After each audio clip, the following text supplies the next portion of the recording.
Well, another stand-outing technique that we often use with great success is called a gentle nudge. And let's talk about that a little bit.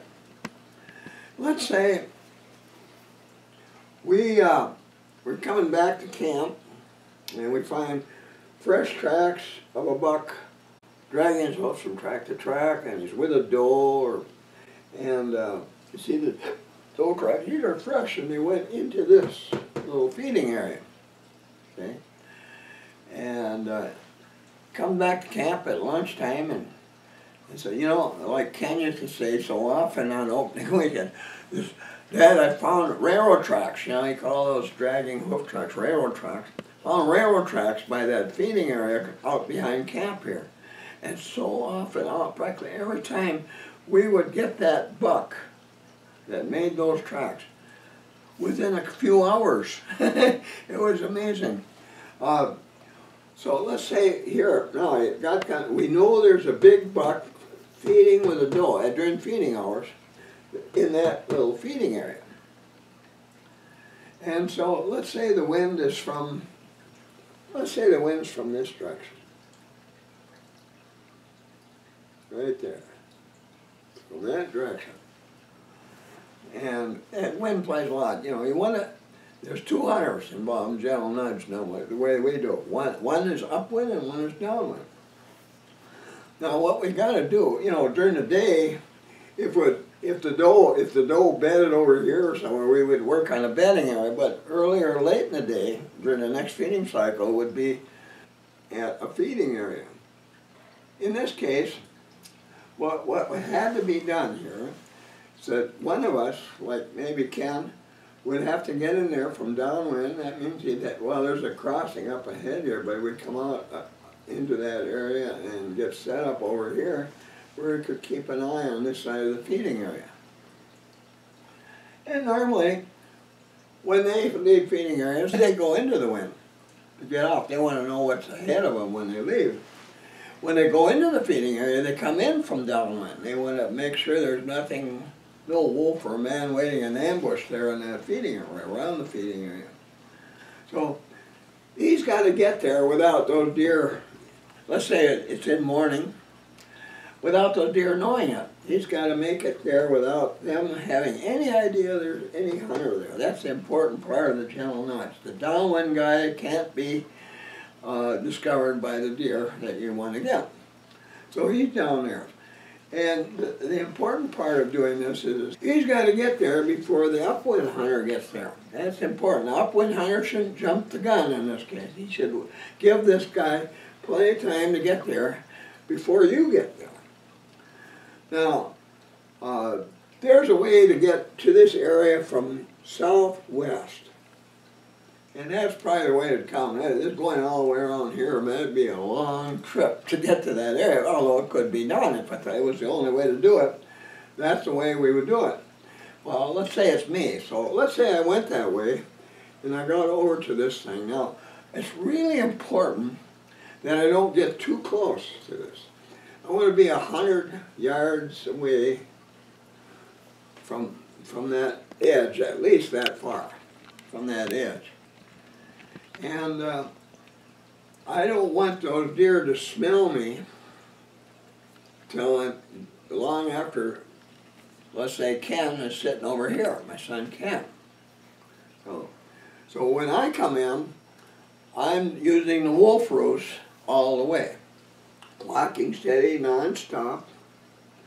And when I get into this area, now the deer are smelling my wind, my odors are being carried downwind into that feeding area, and all of a sudden, that buck and that doe are standing there looking in my direction. Their ears are out, they're sniffing the air, and they're wondering about this. Well, where is he going? Is he coming this way? What's he doing? So they're keeping an eye on me now. They're really curious. They're not going to run away. I'm not close enough for them to be worried about that. They can always go. So then all of a sudden they notice I'm not moving anymore. The source of my scent isn't going from side to side. It's not going from, they can tell when you're going away. The scent gets weaker and weaker. Or if it's stronger and stronger, you're coming toward them. And they might hear sounds of it, me doing that as well. And they're studying that. Boy, they can walk back. Says, well, he's a stand hunter. Now he's not moving. He's just sitting there. Right there. And when that's happening, my scent is spreading out through a triangular area downwind. You know, all through this area. All that like that. Now, after they decided, well, there's nothing to worry about that, they might check on me once in a while. They're chewing and they're looking over there and listening. And after a while, they know I'm not moving. But they know I'm there. And they can smell me, and my scent is spreading over a large area, 100 yards toward them. So now they say, well, we don't have to worry about him, so let's feed. We'll finish feeding here. So they're eating away, they're eating browse or whatever, and finally they figure that's enough. Now the doe wants to go back to her bedding area. Well, they aren't good. Usually they want to go into the wind when they leave because they want to know. But they already know I'm there. And my scent is spreading all along this area here. And so they don't want to go that way. This time they decide, and it's their own, you know, if you force deer, you know, you make a drive, whether one man or a whole bunch of guys, a whole skirmish line. When you force an older deer, like a big buck, downwind, he knows he's in grave danger, whether it's wolves or humans or what. He's been through this. He knows the whole story about this.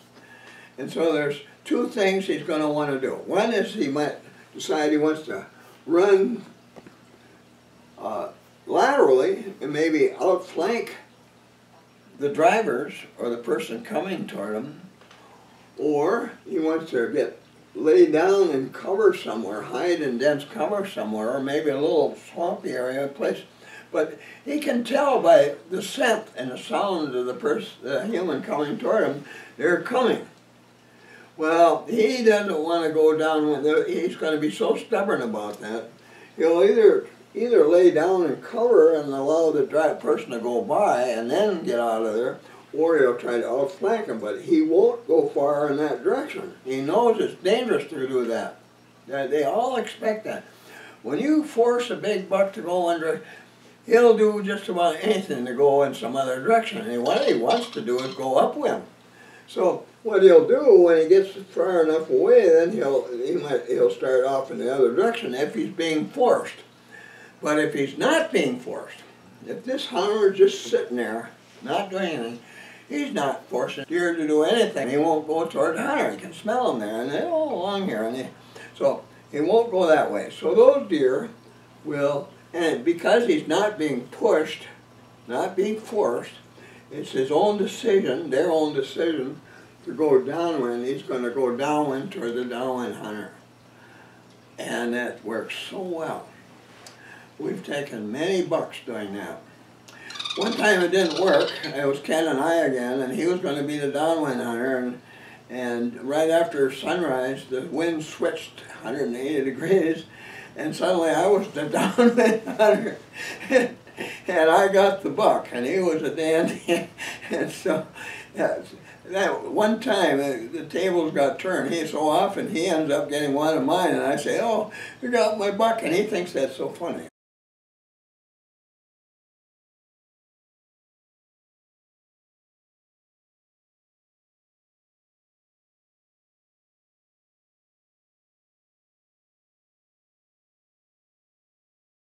Well, and John too, now last year.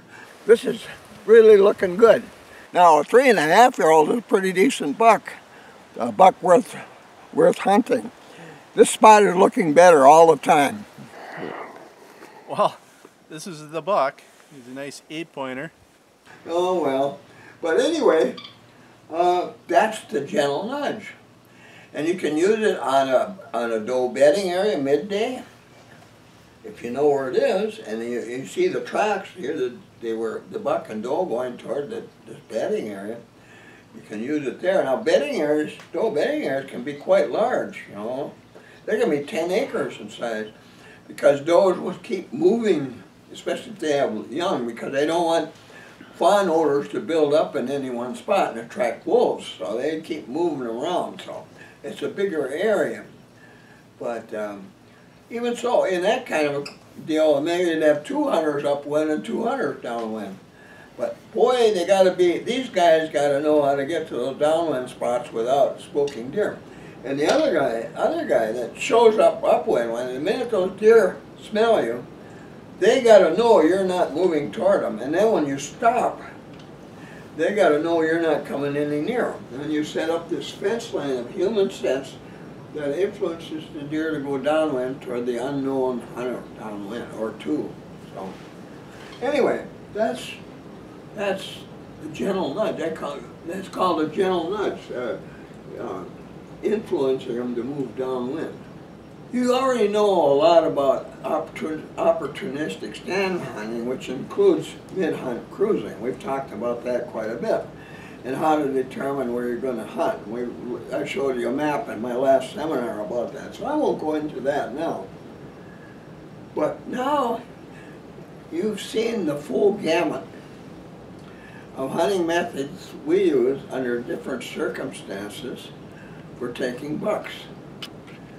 And this can be done anywhere in America. It can be in the mountains, it can be in the swamps, it can be in the Great Dismal Swamp in Virginia.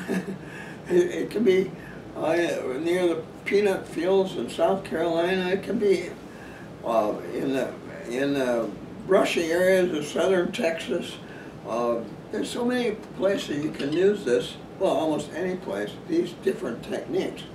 And they work better.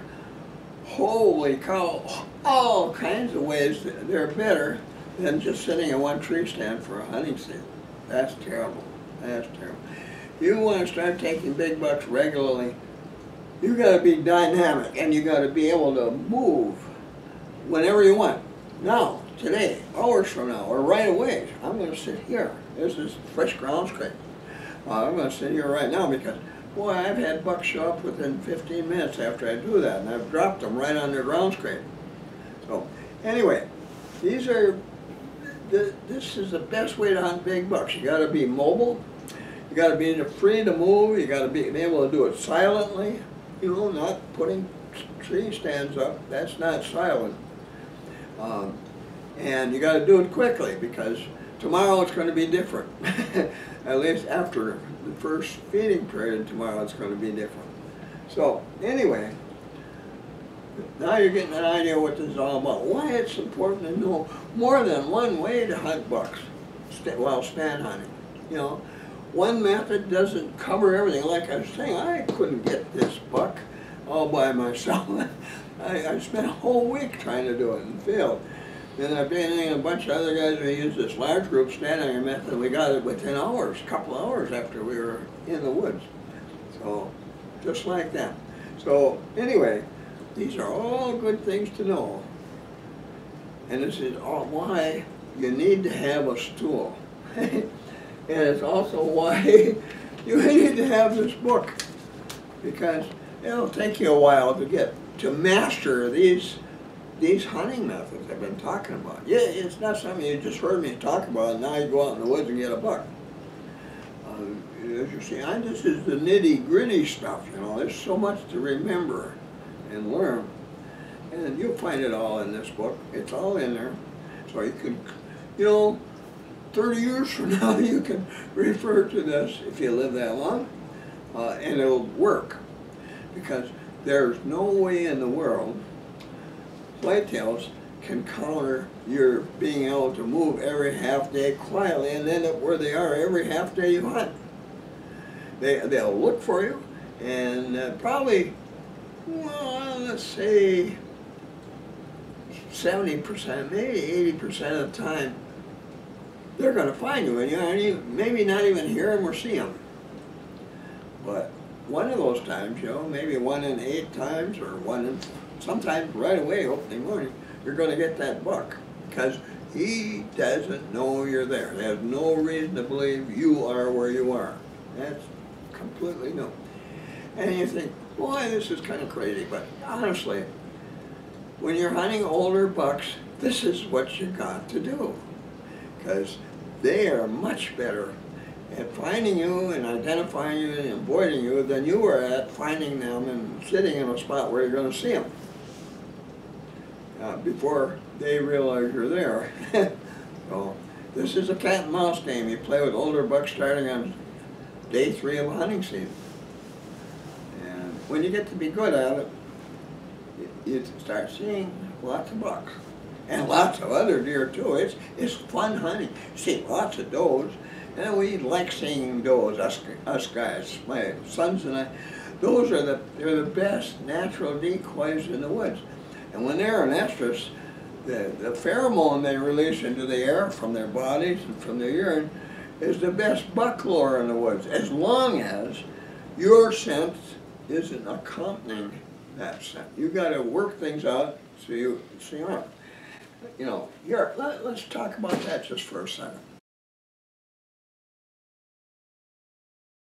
That's enough for today. With that, be sure to poke that red button down there, that subscribe button, and I appreciate that. It's important to me. And also the thumbs up, poke that if you liked what you heard today, and I can't imagine you didn't, so that's no big deal. But it's big to me. So do that, guys, and get your book shown. Don't waste a whole year and then 2 weeks or a week before the hunting, get your book. There's so much in there, you just aren't going to make head or tail out of it before the season starts, and you're going to have another season this year like you had last year, if that's the case. So if you want to get ready for a good season this year and get your pre-hunt preparation in the woods done and all the scouting you need to be able to do this and get a stool, that you need some time for that. That takes a while to get ready for really good buck hunting like this. So do that. And with that, thanks again for watching, and I'll see you again soon.